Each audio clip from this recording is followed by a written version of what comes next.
servicios para todas las marcas y modelos. Zeus te mostrará las más cercanas, cómo llegar y comunicarte con ellas. Solo debes registrar tu auto y Zeus hará el resto. Zeus, el mundo automotriz en tus manos. Disponible para App Store y Google Play.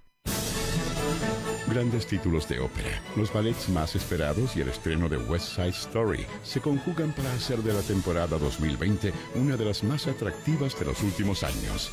Bellas melodías, grandes músicos y reconocidos artistas. Esto y mucho más en la programación del Municipal de Santiago. Venta de abonos en boleterías del teatro. Más información en municipal.cl. Tejado de vidrio en Radio 0, 97.7. 8:33 31 segundos. ¿Y esa música qué es lo que indica? ¿Qué es lo que indica más en un día viernes? Indica que Gabo Tuitero está acá, en nuestro estudio.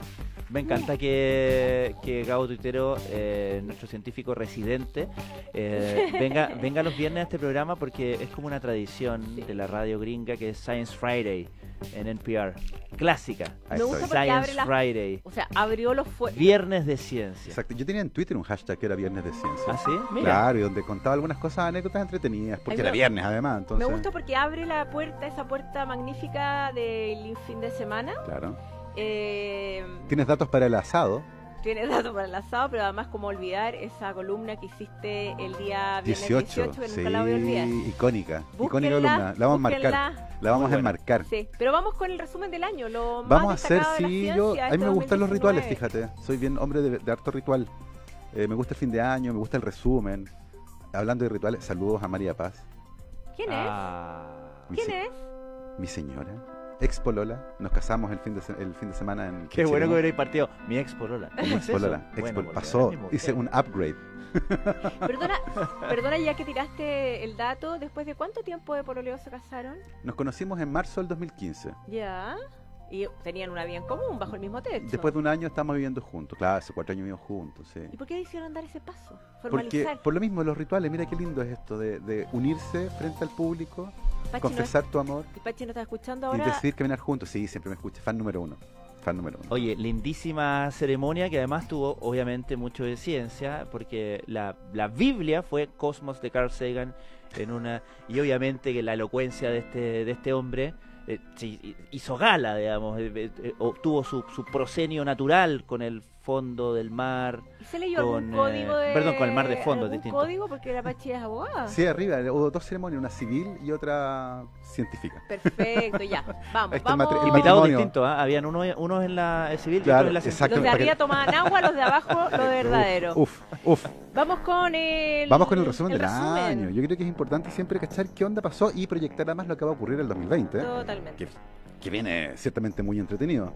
Digamos que el año partió con la noticia del año, probablemente, porque tiene además múltiples dimensiones. El 10 de abril, científicos del telescopio del evento Horizontes anunció la primera imagen de un agujero negro.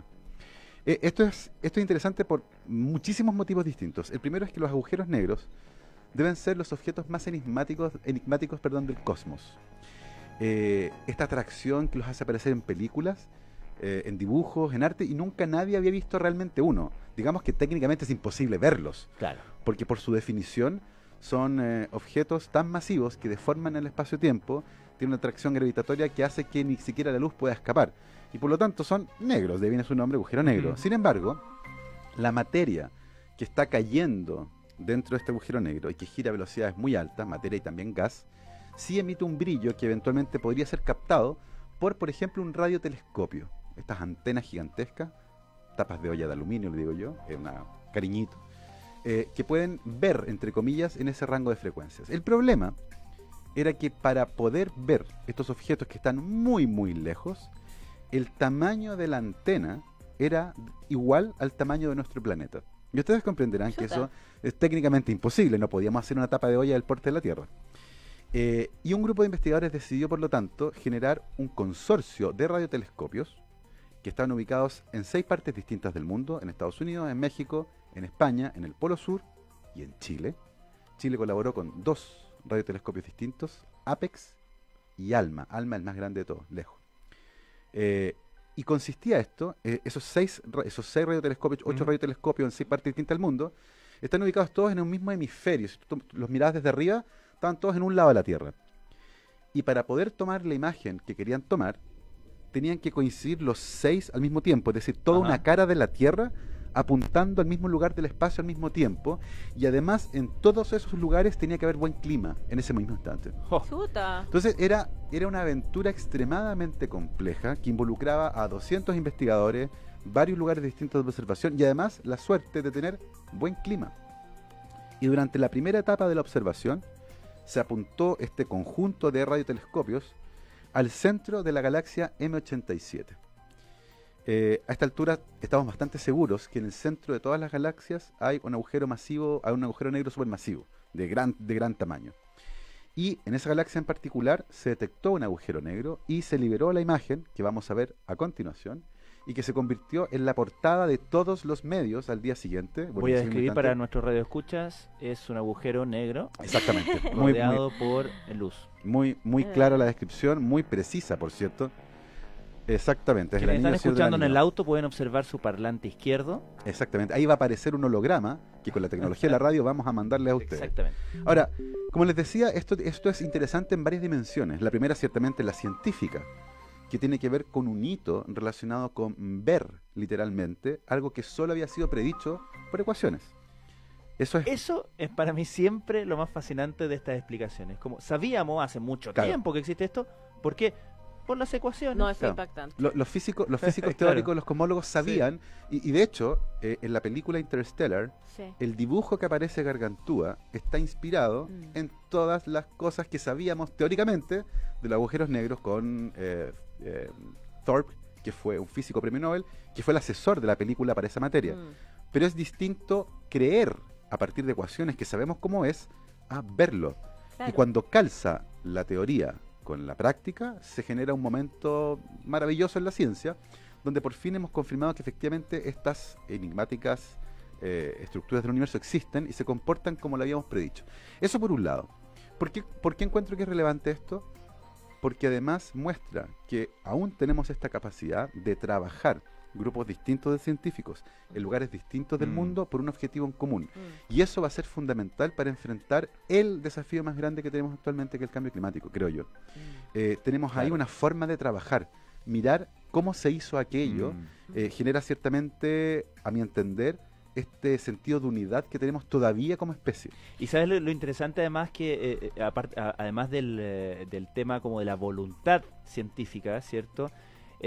También es interesante como esto, particularmente lo que tiene que ver con, por ejemplo, la observación del cosmos, está aparejado porque hay cosas que ya son imposibles hacer solo, aunque tú quieras, aunque seas el científico más egoísta del mundo, y aunque tengas como casi todos los recursos, no puedes hacerlo solo. Necesitas como reclutar, o sea, en el fondo, la ciencia, el objetivo científico, la ambición científica incluso te obliga a la colaboración, y eso es interesante. Se acabó el tiempo de Galileo, se acabó el tiempo de Newton. Claro. Otra cosa que encuentro interesante y que se demuestra con esta fotografía es como el principal motivador de la ciencia es simplemente la curiosidad.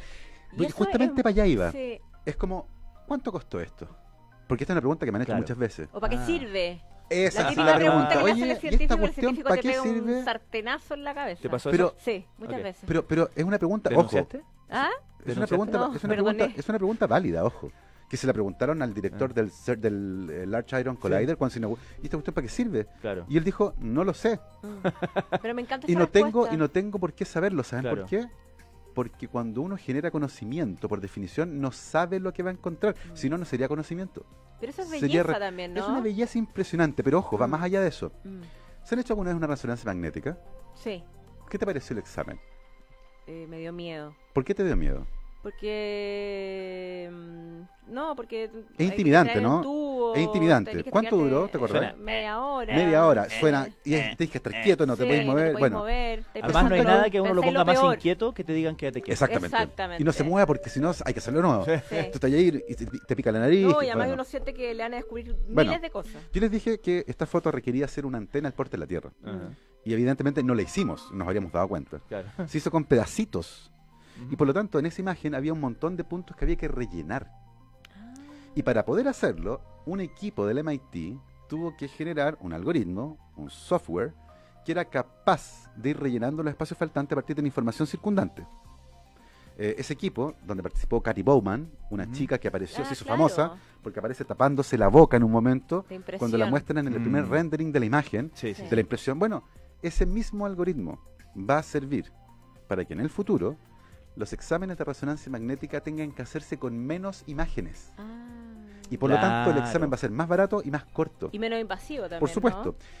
Ahí tienes el para qué sirve. Nadie lo hizo para eso. Sin embargo, la gente dijo, oye, pero esto también sirve para otras cosas. Como el scotch. Siempre queda algo. Siempre queda. Y si no es hoy, va a ser en 20 años más. Entonces, cuando la gente pregunta, ya, súper choro esto, muy lindo, pero ¿cuánto costó y para qué sirve? Ahí está. Pero ojo, hay otra respuesta también. ¿Para qué sirve?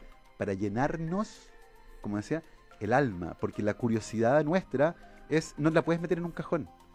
Sirve para eso. Y hay otro sentido también del tiempo, es decir, tantos años haciendo fórmulas para luego constatar que existe lo que tú pensaste cuando vimos todo apurados, como que la dimensión, o sea, como el sentido del tiempo que tienen los científicos, también lo encuentro muy interesante. Todo esto, por eso digo, toda esta imagen encierra muchas cosas y por eso para mí es ciertamente la noticia científica del año. En el segundo lugar, por así decirlo, están dos informes. El informe del IPBES, que es la Plataforma Intergubernamental de Política Científica para la Biodiversidad y los Servicios Ecosistémicos. Y el informe del Big Data. Y el informe del... no, ese lo tengo en el cuarto lugar. Vamos a conversar de él después. Adelante. Y el informe del IPCC, que es el Panel Intergubernamental para el Cambio Climático. Ambos informes son lapidarios y terroríficos. Y tengo la sensación de que aún no le hemos tomado todo el peso, a pesar de que yo creo que este año fue el año del cambio climático, con además la gran figura que terminó en la portada de la revista Time, de Greta Thunberg. Ambos informes hablan de un escenario bastante catastrófico en términos de biodiversidad. La cantidad de especies que se han extinguido en el último tiempo y que se van a extinguir en los próximos 20 años, especies de insectos, de aves, de mamíferos, es realmente desolador. Y eso tiene que ver no solo con la contaminación, con la caza, con la depredación, sino que también con quitarle territorio a esas especies. Estamos empezando a invadir ecosistemas en los que no estábamos anteriormente y por lo tanto las especies que ahí vivían se han ido extinguiendo porque la competencia nuestra es abrumadora. Y eso ha generado un colapso de biodiversidad que fue lo que nos enteramos el 6 de mayo, cuando apareció este informe de la IPBES, la Plataforma Intergubernamental de Política Científica para Biodiversidad y Servicio Ecosistémico. Lo de servicios ecosistémicos es clave, porque nosotros somos usuarios de esos servicios ecosistémicos. Son las cosas que nosotros obtenemos a partir de la naturaleza. Por ejemplo, la polinización. Cuando uno piensa en polinización, piensa automáticamente en abejas, pero hay un montón de animales que polinizan, mamíferos y otros insectos. Las arañas. El chocolate. El chocolate del mundo depende de una mosca. Ah, bueno. Porque la flor del chocolate es súper compleja en su estructura y las abejas no entran ahí. Es una flor muy pequeñita. El único insecto que entra ahí es una mosca muy chiquitita, que además, como es pequeñita, no puede llevar mucho polen. Es súper ineficiente haciendo esa pega. Y por lo tanto, la producción de chocolate depende de un insecto pequeño que está amenazado hoy día.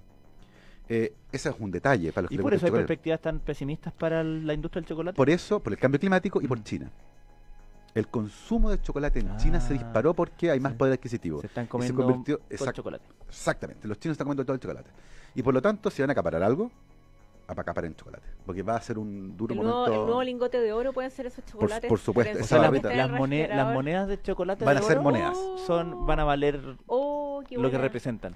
Bueno, este informe, que es bastante lapidario, advierte sobre la aceleración en la pérdida de biodiversidad, con 1 millón de especies actualmente amenazadas de desaparecer. Estamos hablando de una extinción masiva, que parte importante es nuestra culpa, no solo por el efecto directo, sino por el efecto indirecto del cambio climático, que fue lo que nos enteramos el 25 de septiembre, cuando nos enteramos que el derretimiento de los hielos, particularmente en el hemisferio norte, ha ido a una velocidad muchísimo más alta de la que nosotros habíamos pronosticado. Y eso no solo tiene que ver con que aumenta el nivel del mar, sino que además se liberan gases que estaban atrapados en el hielo. Gases como metano y CO2 que contribuyen al calentamiento de la atmósfera. Claro. Recordemos que en nuestra atmósfera hay principalmente nitrógeno y oxígeno, que son moléculas que no absorben el calor. Sencillamente el calor entra a la superficie de la Tierra, después lo irradia y se va al espacio. Sin embargo, el CO2 y el metano, por ejemplo, sí pueden absorber esa radiación y la reemiten. Por eso son gases con efecto invernadero. Y la acumulación de esos gases en la atmósfera hace que lentamente la temperatura del planeta vaya subiendo. Nos enteramos también durante este año que la concentración de CO2 en la atmósfera llegó a 415 partes por millón, que es un récord en términos históricos, en términos geológicos. Y no solo eso, el CO2 de la atmósfera se disuelve en el agua de los mares. Eso causa la formación de ácido carbónico. De ahí viene la acidificación de los océanos. Y la acidificación de los océanos implica que muchos organismos que viven ahí están en peligro, sus metabolismos están cambiando, y lo preocupante de eso es que cerca del 60-70% del oxígeno que respiramos no viene de los árboles. Viene de organismos que están en el mar y que hacen fotosíntesis.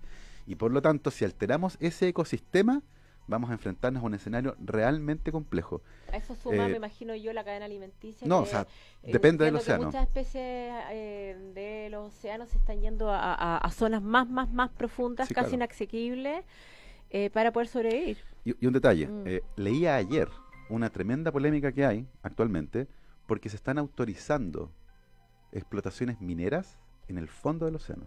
O sea, los yacimientos mineros de la Tierra ya se acabaron, pero se supone que la corteza terrestre en el fondo marino tiene una composición similar a la que tiene fuera, y por lo tanto debería haber yacimientos de hierro, oro, cobalto, níquel, cualquier cosa que tú quieras en el fondo marino, y ya se están autorizando explotaciones mineras en el fondo marino. Además, entre que se hace más escasa la explotación en tierra, en continentes, ¿cierto? Y que ha avanzado la tecnología como para permitirlo. Justamente esa... Bueno, nos vamos a enfrentar ahora, ya que se nos acabó acá, vamos a ir depredando abajo. Y lo último que quería comentarles, que es una noticia que también yo encontré súper interesante, es un conflicto entre la ciencia y la sociedad que ocurrió en Hawái. En Hawái hay una montaña que se llama Mauna Kea, es tremendamente famosa porque en Hawái cae nieve en la punta de ese volcán. Está a 4.000 y tantos metros sobre el nivel del mar, pero es un volcán que se hunde en el fondo marino, y si uno toma desde la base es más alto que el Everest. Y en la cima de esa montaña hay unas condiciones atmosféricas impresionantes. Está por sobre la capa de nubes, por lo tanto casi nunca está nublado. Casi no hay turbulencia. Es una zona muy estable en términos atmosféricos, por lo tanto se instaló un montón de telescopios ahí. El problema es que Mauna Kea es un monte sagrado para los hawaianos. Y se empezó a construir hace un tiempo ahí un telescopio de 30 metros de diámetro en una zona de esa montaña sagrada que es considerada como un lugar clave por la comunidad.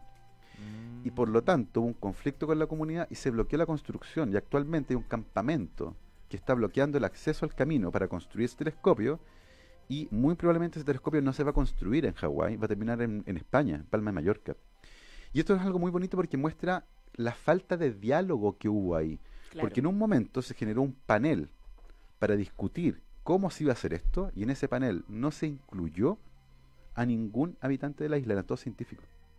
No podemos seguir haciendo las cosas así. Suena. Tenemos que integrar a la sociedad en estas discusiones, porque el futuro va a ser complejo. Es lo que tiene que ver, por ejemplo, con genética. Es lo que viene para el próximo año, de hecho, que era lo último que quería dejar ahora que estamos cerrando la columna. Partiendo el año, la NASA va a partir una misión nueva a Marte, que va a aterrizar en febrero del 2021, un viaje bastante largo. ¿Qué es lo novedoso? ¿Con humanos? No, lleva una nave, pero lo novedoso de esto es que además lleva un helicóptero. Lleva un dron tipo helicóptero que va a explorar Marte, pero esta vez por el aire. Vamos a estar atentos también a las nuevas técnicas de edición genética y a los experimentos que un investigador ruso quiere hacer con seres humanos. Quieren empezar a jugar de nuevo con el genoma humano. Recordemos que ya pasó a fines del año antepasado con este investigador chino que manipuló el genoma de 2 gemelas en China, que todavía no sabemos bien qué ha pasado ahí. Va a ser un tema, los híbridos de humanos con animales. Claro. Esto de crecer órganos humanos en animales, en cerdos y en ratones, para usarlos en trasplante. Va a haber una competencia ahí entre estos híbridos, estas quimeras de animales, o los organoides, que son sencillamente crecer un hígado in vitro con técnicas de impresión 3D para hacer una especie de esqueleto que permita crecer ahí las células. Hay una competencia en 2 formas de ver cómo va a ser la medicina regenerativa, que es un desafío gigante pensando que la población humana está envejeciendo cada vez más, vivimos cada vez más tiempo, y hay fatiga de material, y mucho de eso hay que repararlo. Y la COP26 de Glasgow, que va a ser en octubre del próximo año. Desde el resultado de la COP25 se hizo mucho más importante. Exactamente, va a ser tremendamente relevante. La COP25 era una gran oportunidad porque además la primera vez que se celebraba la COP en el hemisferio sur. El resultado final de la COP25 fue desilusionante, básicamente porque no logramos alinear a los países más contaminantes, Estados Unidos, China, India y Rusia. Y por lo tanto los desafíos de la COP26 son monumentales. Sí. Y esta es la reflexión final. Partimos con la foto del agujero negro. Y yo les conté que había sido una de las grandes cosas que tiene, es que demuestra que cuando nos ponemos de acuerdo, sí podemos hacer grandes cosas. Y lo que requerimos ahora para el planeta es eso, es ponernos de acuerdo con respecto a qué medidas queremos tomar para aquello. Y eso implica, parte importante de los cambios tienen que ver con el crecimiento económico. Claro. Cómo nosotros vamos a, entre comillas, a renunciar a parte del crecimiento económico, en China, por ejemplo, pero contaminando menos. Eso va a ser momentáneo, eventualmente. Nadie pretende que sea siempre así, pero necesitamos cambiar nuestra matriz energética. No podemos seguir quemando combustibles fósiles, por ejemplo, saturando la atmósfera de esos gases, solo por el crecimiento. Entonces, viene una conversación potente ahí. Ni China, ni India, ni Estados Unidos. Nadie quiere perder. Quieran ceder en ese sentido. Nadie quiere perder como en el corto plazo. Competitivamente en pos de un objetivo común. Yo creo que lamentablemente, común. Conociendo el tipo de... Porque estas son decisiones económicas al final. Claro. Tengo la sensación de que no va a cambiar hasta que la economía se vaya al carajo. En el fondo, cuando los cambios sean tan brutales que ni siquiera la economía funcione, ahí uno dice, parece que era cierto. Tengo lamentablemente esa idea. Porque si las decisiones hasta ahora se han tomado por esa razón, por términos de desarrollo económico, cuando el cambio climático comience efectivamente a afectar el desarrollo económico, dice, esto es serio. Como ha afectado ya a muchos sectores por separado, digamos, exactamente. Pero no al país. Exactamente. Pero piensen en Chile, por ejemplo, piensen en la mega sequía de 15, 20 años que llaman la zona central, en los incendios forestales. Nuestro país va a sufrir en Australia hay más de 100 focos de incendios forestales actualmente, se les quemó la mitad del país. Tengo la sensación de que hasta que esa catástrofe no sea global, difícilmente se va a tomar el peso de esto. Porque hasta el día de hoy hay gente que está convencida de que esto es sencillamente una parada progresista, una exageración, poco menos que hippie. Una agenda izquierda. Exactamente. Y además para perjudicar a la economía. Es increíble pensar en la cantidad de no solamente de tiempo, sino que de daño que se generó desde que se introdujo artificialmente la controversia sobre la veracidad del fenómeno del calentamiento global. Y eso se sabe. Se sabe que, hay grupos de lobby. Sí, no, y uno puede rastrear como que no era COP, pero la conferencia del planeta de Río de Janeiro el año 92, me parece, donde estaban todos de acuerdo, y de repente aparece la duda. Después de eso, imagínate, hace poco, después de esa conferencia del 92 es cuando se empieza a introducir interesadamente esta duda, y se empieza a hacer crecer y se financia esta duda, y uno piensa, imagínate todo lo que se perdió, no solamente en tiempo, sino que lo que se perdió en términos del declive del planeta en estas décadas. Y del saber producir también, de cómo porque saber producir la urgencia correctamente y saber producir incorrectamente en perjuicio, digamos, del planeta, no creo que sea más caro, sino que simplemente es un modo de pensar y de resolver distinto. Y hubo think tanks en Estados Unidos bien potentes relacionados con la industria del petróleo, por ejemplo, que financiaron este tipo de movimientos de manera activa. Esto no es casualidad. Que crearon centros de investigación falsos, evidencia falsa, fuentes falsas, para asentar la duda y seguir. Esa es la peor parte, y seguir ganando dinero de la manera en que lo hacían ellos. Como las tabacaleras de los 50. Algo muy parecido, es muy similar. No es ni siquiera como las tabacaleras, es exactamente así, porque de hecho hubo gente que trabajó en esa industria, en ese lobby, que luego se cambió de rubro, pero exportó el modelo explícitamente. Que sembrar la duda. Claro, que te acuerdas que el discurso de las tabacaleras era que hacía bien para la salud, sobre todo para la salud respiratoria. Y que no estábamos seguros. Claro, para los pulmones hacía regio. Bueno, el problema es que ahora estamos todos en problemas debido a este negacionismo instalado de manera intencional. Con este lindo pensamiento. No, pero tírate algo de positivo, viernes. Tírate algo, alguna perla. No, yo insisto, yo siento, y con lo que partí, la foto del agujero negro más allá del logro científico muestra que todavía somos capaces de hacer grandes cosas cuando nos ponemos de acuerdo. Eso es lo que deberíamos usar para enfrentar problemáticas como el cambio climático. Y la constituyente. Por supuesto. Que tengan un lindo fin de año. Gracias, Gabo Tuitero. Sigue disfrutando, Gabo. Muchas gracias. Nuestra pregunta metiche era: ¿la luna de miel después o la interrumpiste? Nuestra luna de miel es permanente. Qué buena respuesta. ¿Cómo te la dejé dando bote? Ahí, gracias. De volea. Después me dejas ahí del depósito. Ese billetina, Oye, la Fundación Corp Artes presenta el regreso de la exitosa compañía inglesa 1927 con Roots, una propuesta teatral imperdible de animación digital, música y actuación en vivo. Del 22 al 25 de enero, compra tus entradas en corpartes.cl. Y tú eliges el estreno del año, reconocimiento People Choice de la premiación más importante de la industria automotriz de Chile, Los Mejores 2020. Vota por tu auto favorito en mtonline.latercera.com y estarás participando por increíbles premios.